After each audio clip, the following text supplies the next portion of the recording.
Preface. In the following pages I have endeavored to give an accurate and comprehensive account of the siege in Peking and of the Boxer movement that led up to it.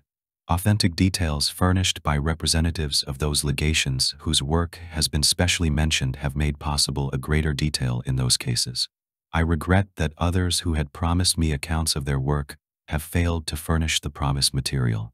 The siege at Peking or North Cathedral, coincident with that of the legations and civilians, is not described for the reason that we were absolutely cut off from them for over 60 days and knew nothing of their movements. Much detail that might be interesting to many I have been obliged to omit, as it would make the book too cumbersome. I make no claim for the book as a literary effort, the object being to state the facts in the clearest manner possible. The illustrations are from actual photographs, the authenticity of which is absolutely proved, and these carefully studied, add much to the information of the volume. To my 16-year-old son, the youngest soldier to shoulder a rifle during the siege, I am indebted for much of the diary and great help in copying. A considerable portion of the book was written with bullets whistling about us as we sat in the students' library building of the English legation. There are several men whose work entitles them to decorations from all the countries represented in the siege, and their names will be indelibly written in our memories even if the powers and ministers concerned overlook them. I refer to F. A. Gamewell, August Shamit, Colonel Sheba, and Herbert G. Squires. In the autumn of 1898, in the month of October, very shortly after the famous coup d'état of the Empress Dowager of China, an event occurred which may have been the influence that shaped after events, or it may be that this occurrence was but the premature explosion of a mine being prepared by the Empress and her evil advisors, intended to shake the civilized world at a later date. I refer to the riot at Lookout Chiao, known to the English-speaking world as Marco Polo Bridge, from its having been accurately described by that early traveler. This place had curiously enough been chosen as the northern terminus of the Hankow-Peking Railway, although 10 miles west of Peking, and the road consequently is generally known as the Luhan Railway. The political history of the struggle between the Russian, French and British diplomats in Peking, with reference to obtaining the concession for, and the financing of, this road is very interesting and would fill a book of its own. But there is no reason why it should enter into this narrative more than to state that finally the Belgians, acting for Russia and France, obtained the concession to build and finance this greatest trunk line of China. To connect this line with the existing Peking-Tientsin Railway, a short track was laid from Fengtai, the second station south of Peking, to Lookout Chiao, and a fine iron bridge built over the Hum Ho or Muddy River, a few hundred yards west of the original stone Marco Polo Bridge. This short connecting line is but 3 miles in length and is the property of the Peking-Tientsin Railway. With this prelude, allow me to proceed with the event with which I was somewhat closely identified and am able to speak of with knowledge and accuracy. Marble bridge leading to Forbidden City, a beautiful bridge, which would be a credit to any city. Marco Polo, the great traveler, nearly 1,000 years ago described a similar bridge, thus showing how old is Chinese civilization compared with our own. On October 23rd I was called to Fengtai to amputate the leg of a poor coolie, who had been run over by the express train from Tientsin, and after the operation partook of tiffin at the residence of A.G. Cox, resident engineer of the Peking section of the Peking-Tientsin Railway. His other guests were Major Radcliffe of the Indian Army Service, on what is known as language leave in China, and C. W. Campbell, official interpreter of the British legation. During the meal the newly completed iron bridge was spoken of by Mr. Cox, and we were all invited to accompany him after tiffin on a trolley to inspect the bridge. This I was unable to do, as a professional engagement in Peking in the afternoon at 4 o'clock prevented. The next morning I received the following telegram, which should have been delivered the night before, but owing to the closing of the city gates no attempt was made to deliver it. Coltman, Peking, come to Fengtai at once. Cox and Norgard both seriously wounded in riot at Lookout Chiao. Knowles. I immediately rode in my cart to Machiapu, the Peking terminus of the Peking-Tientsin Railway, and wired down to Fengtai for an engine to come and take me down. In an hour's time I reached Fengtai, and went at once to the residence of Mr. Cox, to find both himself and Captain Norgard, the resident engineer and builder of the bridge at Lookout Chiao, with bandages about their heads, and a general appearance of having been roughly used. Their story of the riot was told me while I removed the dressings, applied by my assistant, a native medical student of the railway hospital at Fengtai, the day before. Mr. Cox stated that he and his two guests had gone shortly after tiffin on a trolley to Captain Norgard's residence, near the bridge, and having added Norgard to their party, proceeded on foot to the bridge. Near the eastern entrance stood a party of Kansu soldiers, numbering 50 or more, who, upon the approach of the foreigners, saluted them with offensive epithets, in which the well-known Yang Kate Su or foreign devil was frequently repeated. Mr. Campbell, who spoke Chinese fluently, remonstrated with the men, and endeavored to have them stand aside and allow the party to cross the bridge. But they obstinately barred the entrance and warned the foreigners back. At this juncture, a military official of low rank appeared on the track, and Campbell appealed to him to quiet the men, and to allow them to inspect the bridge. This officer replied that the men were not of his company and he had no power over them, but Campbell, knowing well the Chinese nature, at once told him that they should consider him responsible for any trouble, whether he was their particular officer or not. Upon this, the officer ordered the men to open a passage for the foreigners, which they promptly did, and the party of 4 crossed the bridge. The officer, after they had entered the bridge, left the men and disappeared. They remained a quarter of an hour on the farther side of the bridge and then returned. As they again neared the eastern side, they saw the same gang of ruffians awaiting them, with stones in their hands, and, upon their arriving within range, were saluted with a volley of stones, many of which took effect. They valiantly charged upon the men, and Cox, being rather severely hit, and spying out the man who had struck him, chased him right into the crowd and knocked him down with a terrific blow. As Cox stands 6 feet 4, and is a remarkably muscular man, this fellow's punishment was severe. The mob, however, turned upon Cox, who was separated from his companion some 30-odd feet, and, surrounding him, bore him by sheer weight and number to the ground, not, however, before he had placed several of them or do combat. At this moment Captain Norgard received a severe stone cut just above his eyes, which severed a small artery and covered his face with blood. Not knowing how dangerously he was wounded, and believing Mr. Cox to be in danger of his life, Norgard drew his revolver and fired 2 shots into the mob. The effect was instantaneous. The brutal cowards dropped Cox at once, and ran away like sheep toward their encampment. Half a mile distant, after tying a handkerchief around his head, and assisting Cox to get up, the party hastily ran to the residence of Norgard and brought Mrs. Norgard and her 8-year-old son to the trolley, upon which the whole party returned to Fengtai. Cox then sent a command out by wire for all the engineers working on the Luhan Railway to give up their posts and retire with him to Tientsin to await the settlement of the riot by the Chinese officials, as well as to obtain some guarantee of future good conduct on the part of the government troops, who were yet to arrive from the southwest. After dressing the wounds of these 2 gentlemen, they took the train for Tientsin, and the writer returned to Peking. The next day or 2 days after the riot, I received a message from Hu Qifan, the governor of Peking, requesting me to call upon him at Imbeck's hotel at once. I found the old gentleman with 20 retainers awaiting me.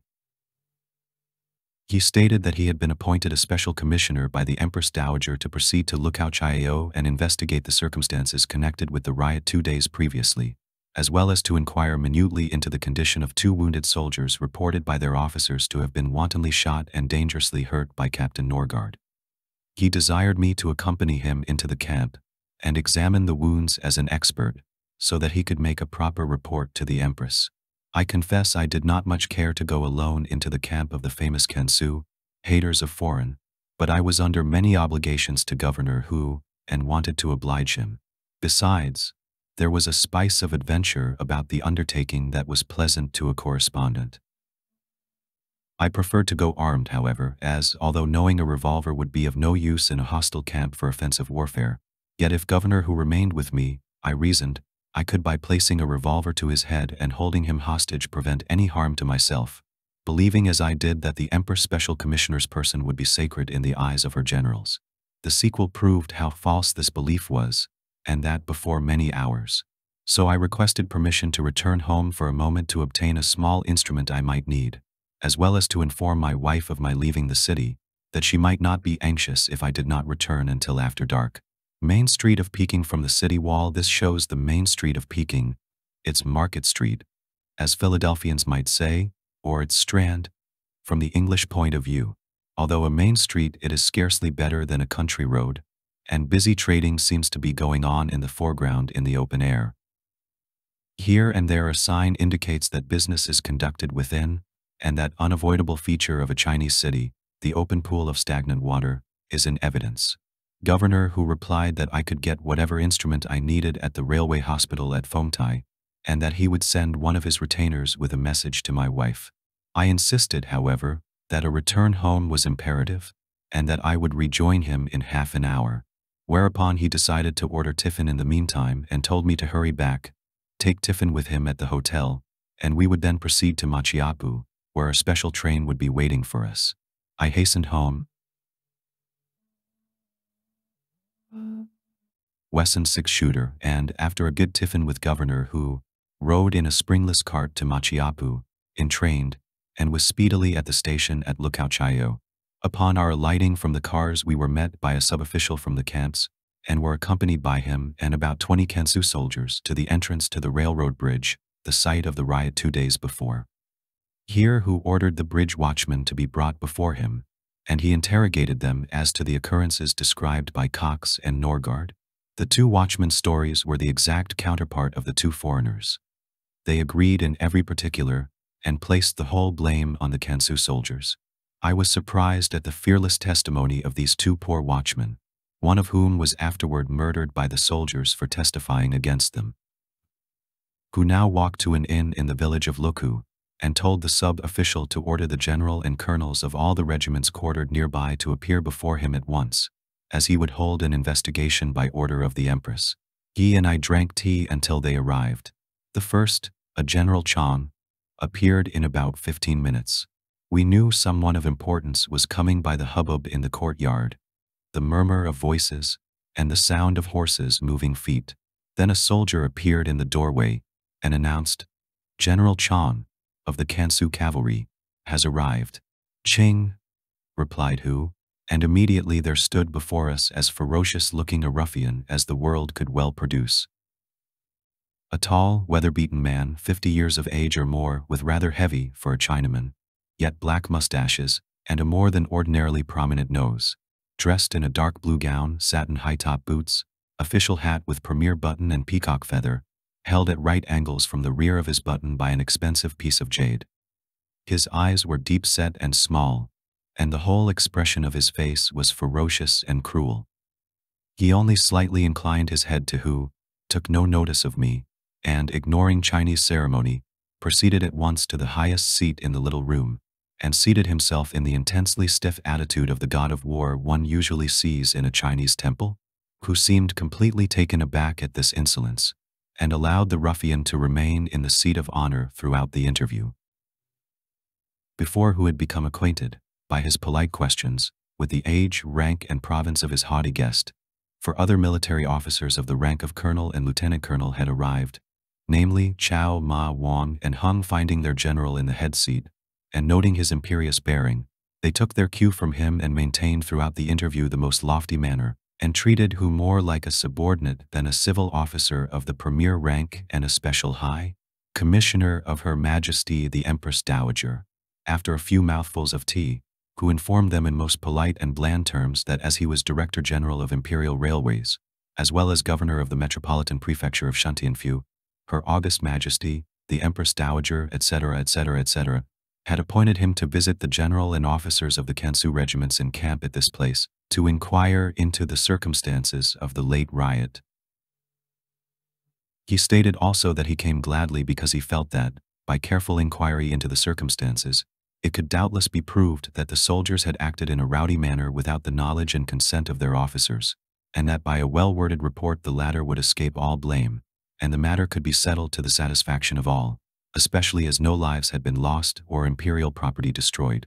General Chang haughtily replied that it was entirely unnecessary for Hu to come out at all, that Prince Ching had sent a messenger to him in the morning, and the Empress was doubtless aware, through this messenger, of the exact circumstances of the case already, and consequently Hu might as well return and save himself any further trouble. His impudent manner indicated that, having given his own side of the case to a trusty henchman of Prince Ching's, and obtained that influential prince's partial testimony in his favor. He did not care one way or the other for anything who might report later, but who, although very quiet and apparently humble, was firm and determined, and upon the conclusion of Chang's defiant speech replied, "It is very well that Her Majesty should have as early a report as possible, and I am glad you have informed her of the events. But as I have been appointed to inquire officially, I should not return without having done my duty, and I hope that none of the officers present will refuse any testimony I require, and compel me to report a lack of respect for Her Majesty's commands." Chang bit his lips and pulled his mustaches fiercely at this, but said nothing. But Colonel Chow took up the cudgels in a most unexpected manner. Excitedly rising, he commenced a most venomous speech against the introduction of railways into China. He denounced them as the instrumentality of the foreigner to subjugate the country, declaring they had taken away the employment of thousands of carters, boatmen, and wheelbarrow coolies, that they had raised the price of rice and other cereals, that they employed foreigners at high wages, who carried all the money out of the country at the same time that they abused and maltreated the natives under their control, and wound up his rather long discourse by declaring that the abolishing of railways and driving into the sea of every foreigner was the duty of every loyal soldier or subject of the empire, who mildly endeavored to interrupt him several times by telling him that the railways were all Chinese property, and the foreign employees were their empress' own employees. But Chow drowned whose every utterance so that the old man, after several attempts, was, perforce, obliged to keep quiet until the irate colonel had exhausted himself and sat down blowing like a porpoise. Pagoda near Peking. In and around Peking are to be seen many specimens of noble architecture, among which is this beautiful pagoda, built hundreds of years ago. Such buildings are not erected now, and in some instances they are found standing almost solitary and alone, miles from any great city. I knew who was very unwilling that I should hear all of this speech, which he realized I would perfectly understand, and I felt sure he regretted having brought along a surgeon versed in Chinese. To me it was a revelation. I had heard that the Mohammedan troops from Kansu, under the famous General Tung Fuxiang, were ordered to Peking immediately after the coup d'état to support the Empress in her anti-foreign policy. I had heard that they were fanatical, ignorant, and intensely hostile to foreigners, but that they would dare to insult the Empress, in the person of a special commissioner appointed by imperial edict, and reveal the purpose of their general in such open language, and that before a foreigner, I would scarcely have believed short of the testimony of my own ears, who realized that it was useless to attempt to argue with or conciliate these men, and at once set about the object of his visit, as yet unachieved, namely, to find out the condition of the wounded soldiers.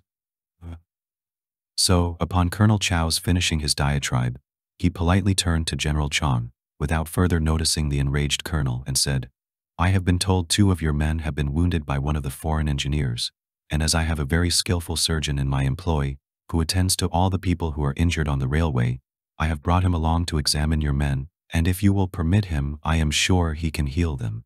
He then introduced me as Man Tai Fu, my Chinese title. They sullenly acknowledged my presence, for the first time, by a slight nod in my direction, and General Chang asked who if he had an interpreter who could converse with me. "Oh, he doesn't need an interpreter," replied Hu. "He has lived in China 15 years, has sons and daughters born here, and speaks our language like a native." Upon this, my nearest neighbor, Lieutenant Colonel Wang, relaxed a little and observed that he had never talked with a foreigner and would be glad to make my acquaintance. I replied that it was a mutual pleasure, and asked his age, province, and personal name, which pleased him greatly. As it was rapidly growing darker, however, and we had not yet seen the wounded men, who cut short our budding conversation by requesting General Chang to show them to me. He curtly declared, "They are in camp half a mile away, and he can go and see them if he wants to." "Will you go?" inquired Hu. "Yes, if you will go with me," I replied, not caring to venture alone into the hostile camp, especially after what I had seen of the temper of their leaders.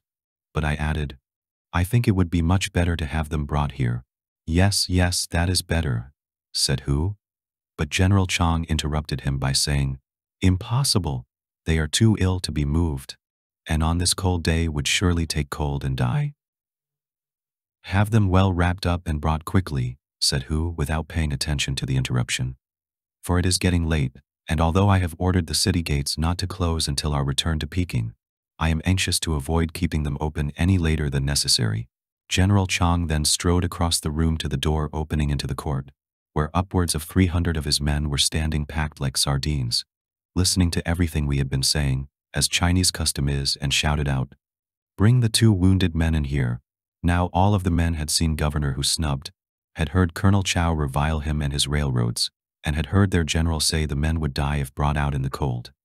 So, supposing they were to act in a similar way, they, upon receiving this order, held a confab, and a very noisy confab too, among themselves for a few moments before replying. As I watched Governor Hu's face grow pale as the commotion increased, I felt that we were in real danger right in the midst of the officers, and that my previous view that I could ensure my own safety by threatening Hu's life would avail nothing, as they hated him as much if not more than myself. I could plainly see that I must change my man, and make the general my target if the necessity arose. Then a voice shouted out from the soldiers almost the exact words of the general. "They cannot be brought here. The exposure would kill them." Chang looked at Hu to see what effect this had upon him, but Hu was no coward and calmly replied, "They must be brought if it kills them. By Her Majesty's commission, I demand it." The general was bluffing. He sullenly gave in. "Bring those men at once, dead or alive, you scoundrels," he shouted stentoriously. "And in a hurry too." "Aye," responded 100 throats, and a number of men left the courtyard at once. The camp must have been some distance away, for it was over half an hour and nearly candle-lighting time before the 2 men, each carried on a litter on the shoulders of 6 men, were brought in. The first man was covered up in blankets and pretended to be unconscious, but he proved to have no fever, had a slow pulse, and absolutely no wound but a scratch at the lower end of his right shoulder blade, which might have been made by a fingernail, or possibly by a pistol ball grazing the skin. The hypocrite Chang bent over me as I was examining, and asked in a voice of pretended sympathy, "Is he badly hurt? Can he recover? And how long will he be ill?" To which I replied, "Not badly hurt. He will recover, and I will guarantee he is all right day after tomorrow if you will send him at once to my railroad hospital at Fengtai." I said this, thinking that the British minister in Peking, Sir Claude MacDonald, might be glad to get hold of these men for proper punishment, and that if they were in the hospital at Fengtai they could easily be obtained. Otherwise I would have ordered this man to be dismissed at once as shamming. The second man also pretended to be much worse off than he really was, but he did in fact have a small bullet wound in his shoulder, from which I extracted with forceps a fragment of blue cotton cloth, and then sent him also to the hospital, predicting his recovery within 10 days. General Chang thanked me for my interest and promised to reward me for my services when the men recovered. Then, nodding coolly to Governor Hu, he and his staff marched out of the inn and left us, and allowed a subordinate to escort us to the special train that brought us down, which was as great a lack of courtesy and positive insult as he could give to the Empress Dowager's High Commissioner. Our return journey was without incident. The city gates were open awaiting us, and were closed immediately upon our entrance. Governor Hu immediately memorialized the throne, stating the result of his inquiries, reported the impudence of Colonel Chao, and made the request that he be turned over to the Board of Punishments for a penalty. The Empress acknowledged the memorial, and she decided to deprive Colonel Chao of 1 step in rank, degrading him to a major. This appeared in an edict at once. At the same time she commended Hu for his promptness and general ability. But, alas for Governor Hu, General Tung Fu-Xian, the man who was to prove the curse of China, was unacquainted with all these circumstances, and had yet to be heard from. This man had obtained his reputation first as a brigand, and afterward as a leader of Her Majesty's army in putting down a rather formidable rebellion of the Mohammedans in his own province of Kansu. Bold, cruel, and unscrupulous, he had murdered his own provincials, who were but poorly armed and without military discipline, in a most ruthless manner, and had not only suppressed the uprising, but nearly exterminated the rebels. A temple in the Summer Palace grounds, his fame spread far and wide as a wonderful general, so that when the Empress again assumed power by forcibly seizing the throne from the weak but good-intentioned Kwang Su, she decided at once to bring this man Tung and his Kansu ruffians to Peking to assist her in maintaining her authority against all comers. It was en route to Peking that his advance corps under General Chang had the trouble at Lukaochaio. Memorial arches. It is doubtful if we should have been able to learn so much of the Forbidden City and of the beautiful and remarkable things to be seen in the palace grounds had it not been for this siege. These are most beautiful from a Chinese point of view, the architecture dating back for many ages. These arches are built of immense blocks of stone, beautifully fitted and arranged. As soon as Tung Fu Xiong learned of Colonel Chow's degradation, he was wild with rage, taking the view at once that the insult was not only upon Chow but also upon himself. Knowing the Empress was in a precarious condition without troops she could depend upon, this courageous adventurer, at his first audience upon his arrival in Peking, promptly told Her Majesty that unless Chow were restored to his rank immediately, and governor who were removed from his offices as governor of Peking and director general of railways, as well as prevented from taking his seat in the Liamen, or foreign office to which he had just been appointed, he, Tung, would disband his army and return to Kansu at once. The Empress remonstrated with him in vain, alleging that who had only done his duty, and that with his knowledge of foreigners, he would be a valuable official in the Liamen. But Tung remained obdurate, and the Empress reluctantly yielded and dismissed Hu to private life, where he has ever since remained, as governor who was alone responsible by his firm friendship for the English, for obtaining for the Hong Kong and Shanghai Banking Corporation, an English company, the loan for extending the Peking-Tientsin Railway, and had signed the contract which gave the real control of the railway to the English stockholders. His dismissal from office should have been prevented by diplomatic action. As it was, only a mild remonstrance by the diplomatic representative of Great Britain was made, and that Liamen passed it, as usual, unheeded. Governor who remarked to me a few days after his dismissal very bitterly, "If I had been the friend to Russia I have been to England, I should not now be in disgrace." He was replaced in the office of Governor of Peking by Ho Yun Nai, and in the office of Director General of Railways by Su Ching-Sicheng, ex-minister to Germany and Russia.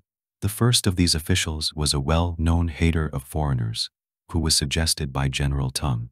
The latter was a corrupt opium eater, already in the pay of Russia, as Chinese president of the Manchurian Railway, and was suggested by a high palace eunuch, himself in the pay of Russia. Tung's influence in Peking now became all-powerful. His soldiers swaggered about the streets in their fancy red and black uniforms, growing daily more menacing to the foreigners they passed, until finally several incipient riots occurred which resulted in one foreigner having several ribs broken and others being assaulted, so that a few of the foreign ministers united and requested that his army corps be removed some distance from the capital. The emperors agreed reluctantly to this, but only sent them a little over 100 li away. Tung, early after his arrival, made the acquaintance of Prince Tuan, a stupid, ignorant Manchu, who soon became his complete tool. The question of a successor to the sickly emperor, Kwang Su, had been discussed for several years, as he had as yet no issue, and seemed likely at any time to die childless. The sons of Tuan, of Duke Lan, and of Prince Lin were all considered eligible, and from amongst them must be chosen the future emperor of China.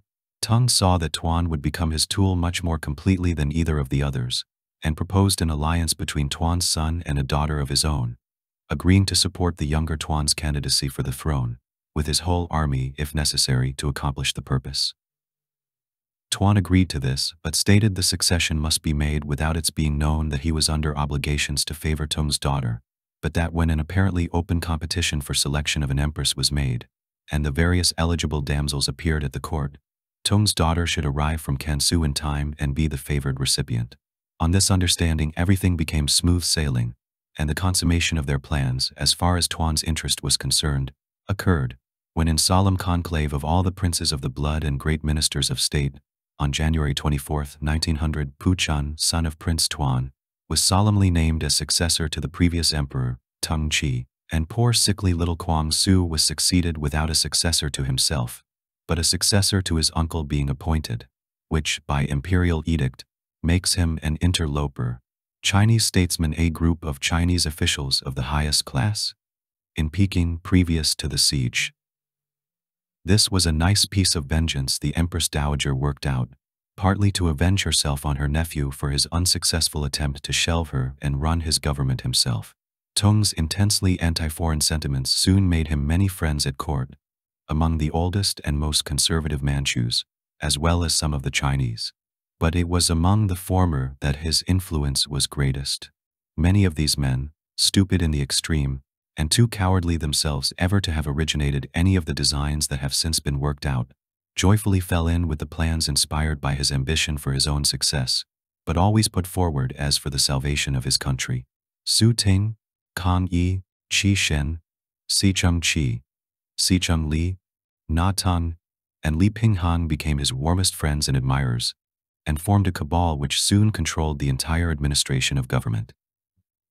By Tung's direction, all important offices, as they became vacant, or could be readily made so, were to be filled by the Manchu friends of the cabal or, if Chinese, as rarely occurred, then a Chinese who was of their own set and their own creature.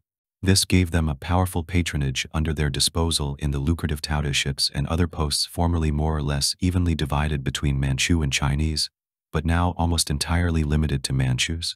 Bridge at Wan Shoa Shan, near Peking, that the Chinese appreciate the picturesque, both in situation and in architecture, is shown in this picture. Kang Yi was sent on a mission southward through all the provinces to extort money to raise more armies, as well as to feel the pulse of the people in regard to, and encourage them in, their anti-foreign tendencies. Li Pinghan was sent to examine and report on all the defenses of the Yangtze Valley, as well as to denounce any official of progressive tendencies. Yu Shen was to succeed the latter as governor of Shantung, and to sow in that province the seeds of disorder and riot that yielded such a bitter crop when they ripened. Just as only a poorly organized semi-patriotic, but fully looting society could do, an organization that was to be called the I Ho Seichuan or Boxer Organization. This program has been fully carried out, and what the result has been will be described in part only, as we in the North only know part, in the following chapters. Chapter 2: Why Yu Shen appointed governor of Shantung, removed by British demands, only Tob rewarded, Yuan Shi Kai succeeds him. Causes of hatred of converts by people and boxers, the boxers and their tenets.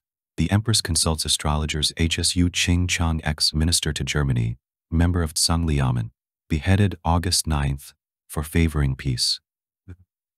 With the appointment of the Manchu Yu Shen as governor of Shantung province, to be the successor to the anti-foreign Li Pinghan, whose removal the Germans had succeeded in effecting, commenced the governmental recognition of the Boxer Society as an agent to expel missionaries, merchants, and diplomats alike.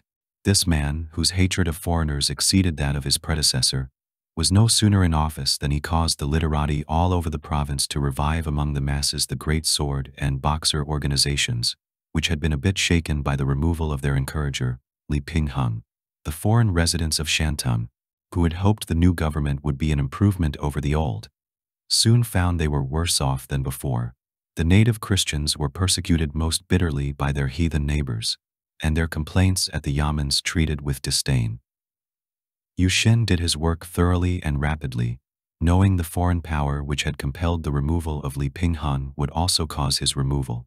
But as he was only placed in Shantung for the deliberate purpose of making trouble, his removal would mean for him a better post as the reward of his success. This came when the Boxers of Qianfu Prefecture attacked and murdered a young missionary of the Church of England named Brooks, who was traveling from Qianfu City to his station of Pinyin. The British government demanded his removal from office, and the Chinese government acquiesced, but their treatment of him upon his arrival in Peking alone would have sufficed for an intelligent observer to make clear the policy of the Empress without any other confirmatory evidence, abundance of which, however, was not lacking. Instead of being reprimanded, we find him granted immediate audience with the Empress, and the next day's court gazette informed an astonished world that the Empress had written with her own brush the character Fu, happiness, and conferred it upon him publicly. Then followed his appointment as governor of Shanxi, a rich mineral province in which the Peking Syndicate, an Anglo-Italian company promoted by Lord Rothschild, held valuable concessions. In this province, too, were the long-worked missionary establishments of the American Board Congregationalist and the China Inland Missions. The Chinese all understood this as an appreciative approval from the Empress, and so, too, did all the older foreign residents. But the diplomatic corps, beyond a feeble remonstrance from the British and United States ministers, did nothing. So, today Yu Shen is pursuing in Shanxi the same policy he did in Shantung, the results of which must turn out similarly. The empress appointed as successor to Yu Xin the man who had turned traitor to the unfortunate young emperor, Kwang Su Yuanshi Kai. This man is well known to foreigners. He was formerly Chinese resident at Seoul, and it was largely due to him that the China-Japan War occurred. After the war, he was made commanding general of a force of foreign drilled troops stationed at Xiaochan, south of Tientsin. Yuan is one of the shrewdest and most unscrupulous men of China, and the empress, in rewarding him by this appointment for his service to her in making known the emperor's purpose to send her into captivity, gave power to a man who would desert her, when it suited him, as quickly as he had the weak but well-meaning emperor. Yuan, upon his arrival in Shantung, found himself in a difficult position. If he encouraged the Boxers, he would make enemies of the foreigners.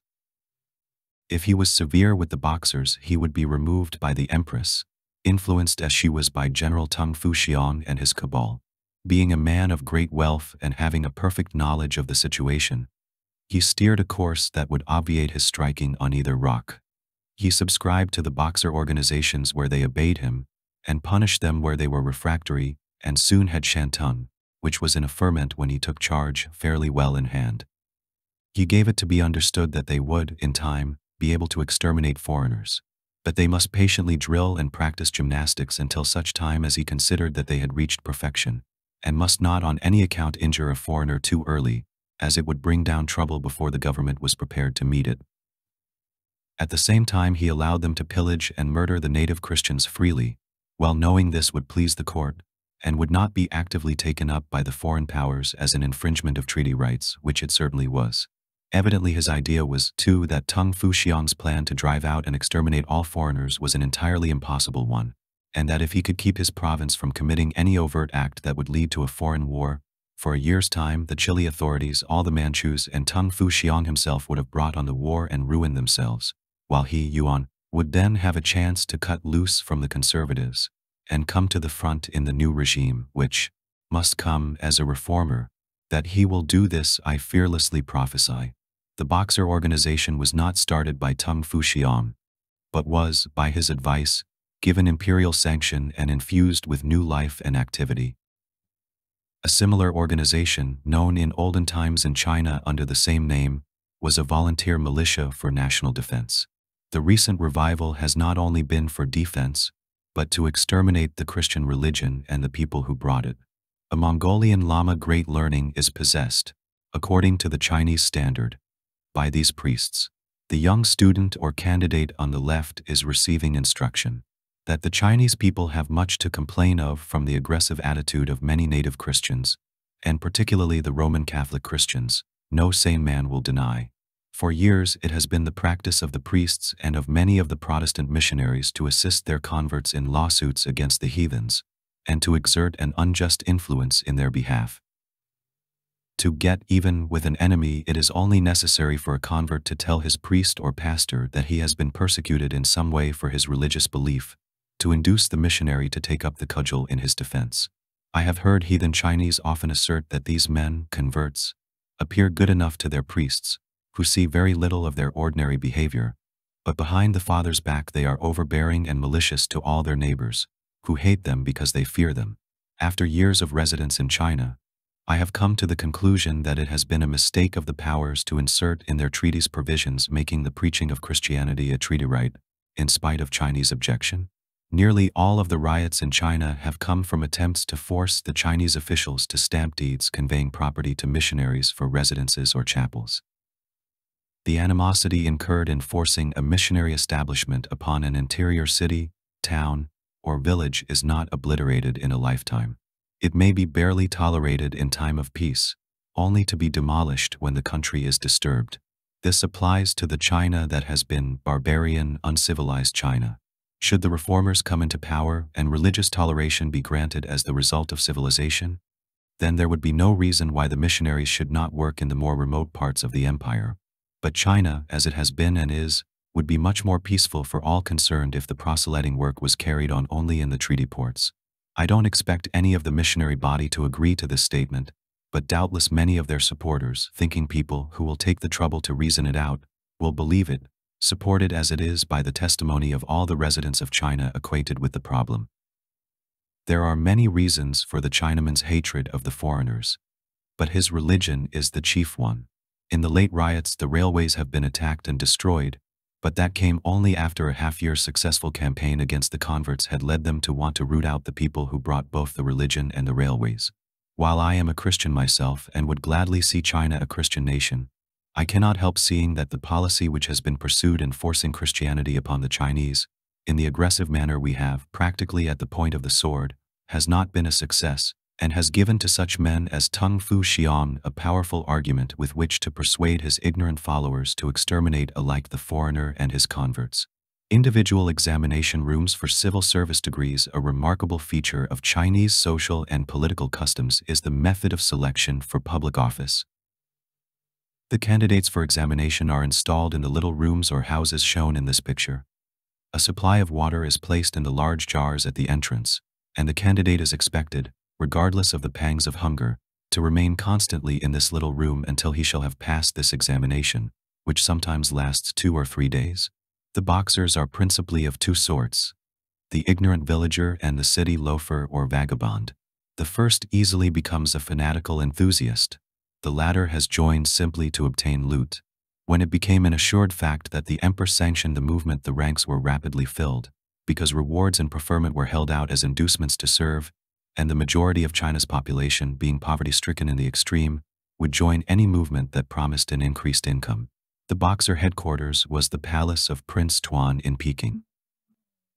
From this place emissaries were sent with instructions, first into Shantung and afterward throughout Chile, to cooperate with the already existing secret societies, as well as to organize new companies. Every city, town, and village was visited, the head men consulted, and the young men and boys enrolled. Their gymnastic exercises, from which they derived their name, were taught them, and they were promised that when they had attained perfection they would be given service under the empress with good pay and rapid promotion. They were told that if they would go regularly through the ceremonies prescribed every day, in from 3 to 6 months they would acquire indomitable courage, and would be invulnerable to bullets and sword cuts, and that the youngest child would be a match for a grown man of the uninitiated. That thousands believed this nonsense there is no doubt, and thousands of little boys from 10 years of age upward eagerly enrolled. The exercise consisted of bowing low to the ground, striking the forehead into the earth 3 times each toward the east, then south, then throwing themselves upon their backs and lying motionless for several minutes, after which they would throw themselves from side to side a number of times, and finally rising, go through a number of posturings as though warding off blows and making passes at an enemy. As a uniform they were given a red turban, a red sash to cross the chest, and red tape zio, or wide tape, to tie in the trousers at the ankle. The time set for their uprising was fixed for the Chinese 8th moon, 17th day, being 2 days after the annual harvest festival, or Payuchi. The premature explosion of the movement was not anticipated by those who originated it, but it is largely due to its going off at half-cock, so to speak, that enabled the powers to combat it so readily after they were aware of its existence as a real government agency. Doubtless the government intended before that time to give arms and ammunition to all grown men. But, in the first place, they were to arm themselves with swords and spears only. They were told, among other things, that at the time of their uprising myriads of regiments of angelic soldiers would descend from the skies to assist them in their righteous war against foreigners. The Empress herself believed this story as well as the possibility of their being invulnerable to foreign bullets. She is exceedingly superstitious, and in the early part of May consulted the Chinese planchette to read her destiny. 2 blind men, holding the instrument under a silk screen, wrote in the prepared sand underneath the following message from the spiritual world. Ta Chi Lin Tu Hung Si Hung, Lu Pai Ku Zicheng, Thicheng Chin Sai Chin Chin Tan Kan Ti Ma Tung, Shi Sku Shui, Shi Shui Fei, Tsai Pai Shu. The interpretation of this would read in English. The millennium is at hand. Blood will flow like a deluge. Bleaching bones everywhere will this autumn time be seen. Moreover, the iron horse will move from east to west. Whose right and whose wrong will then be clearly established. The millennium is used by the Chinese as a critical period in a cycle of years. The iron horse is supposed to mean war. The Empress understood this to mean that in the war which she intended to commence it would be clearly shown by her success that she was right.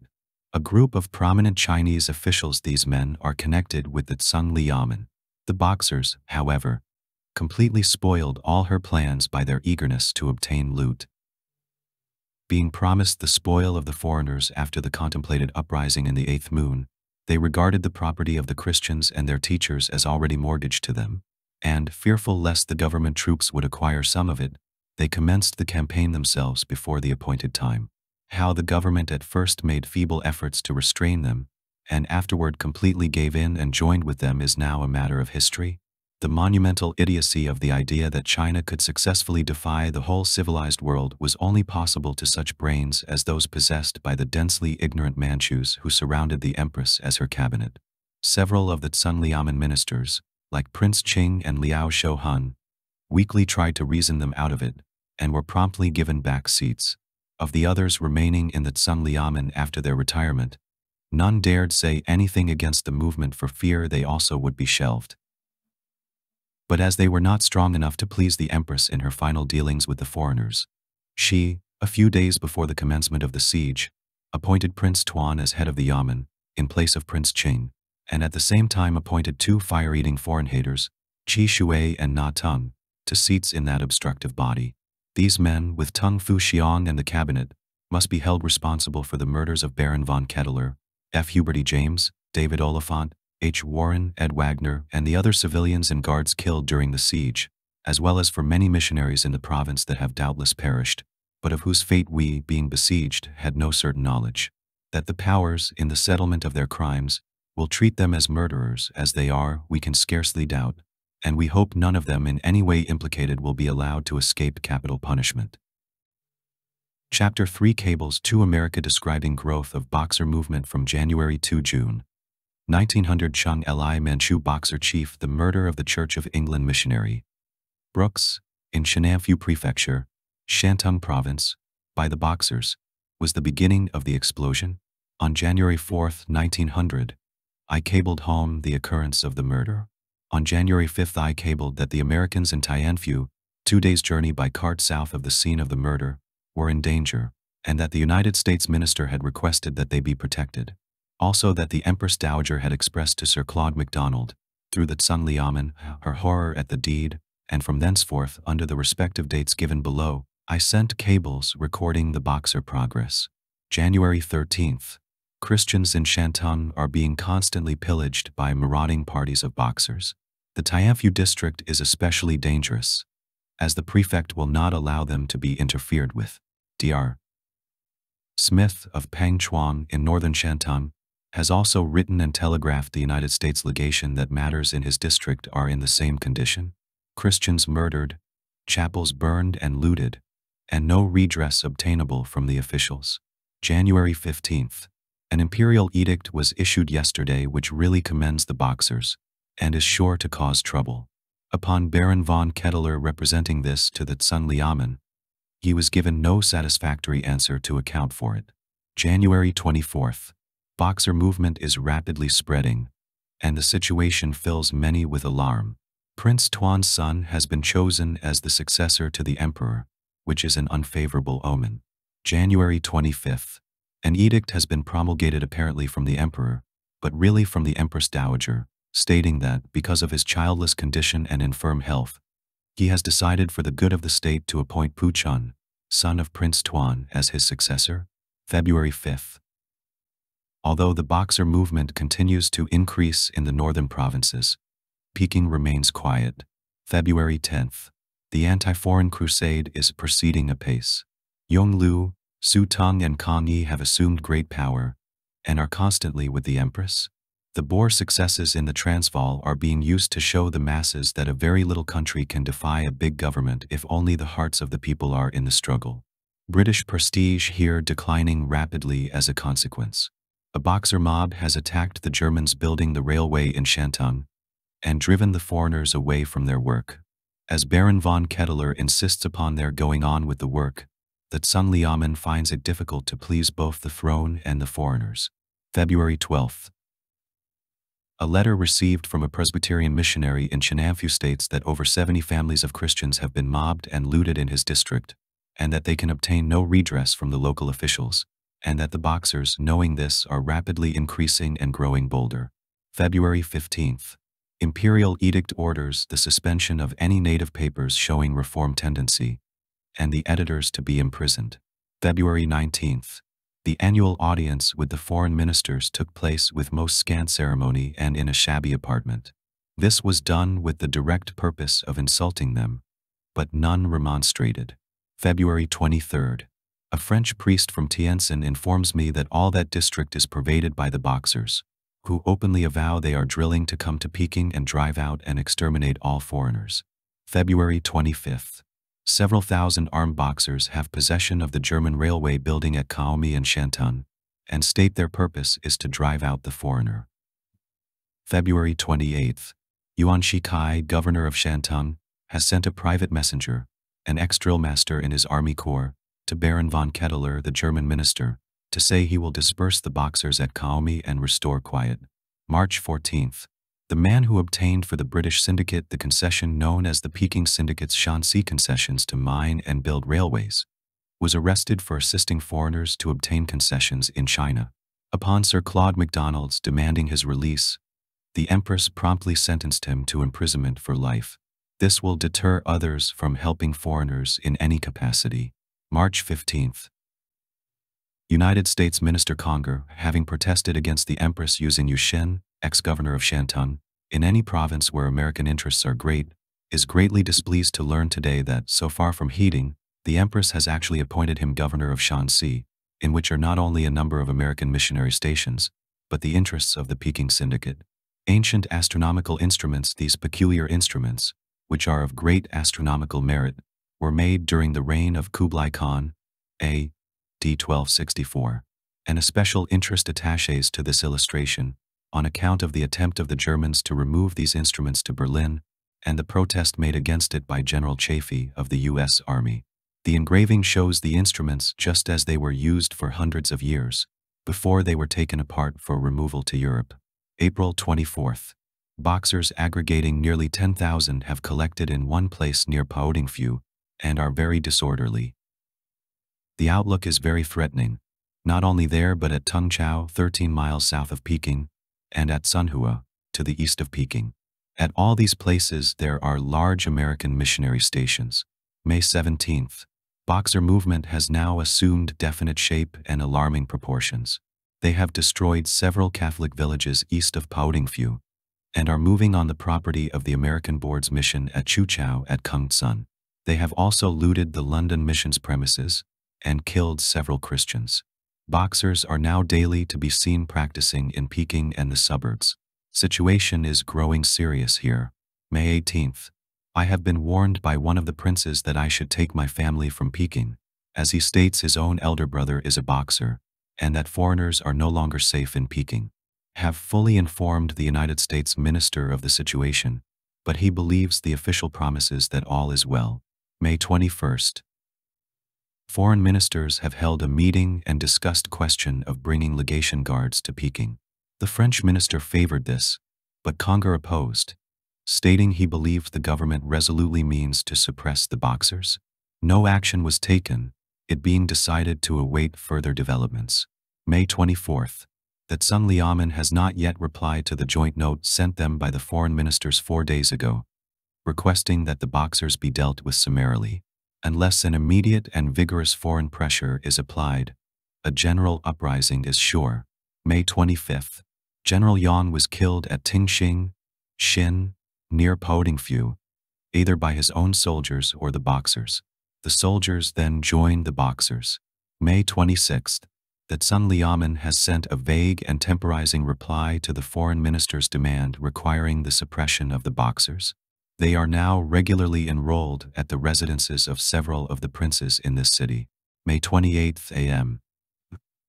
The foreign ministers held another meeting today, but still deferred any action looking toward defense, as that Sun Liamen promises that it will shortly issue a strong edict that will suppress the Boxers.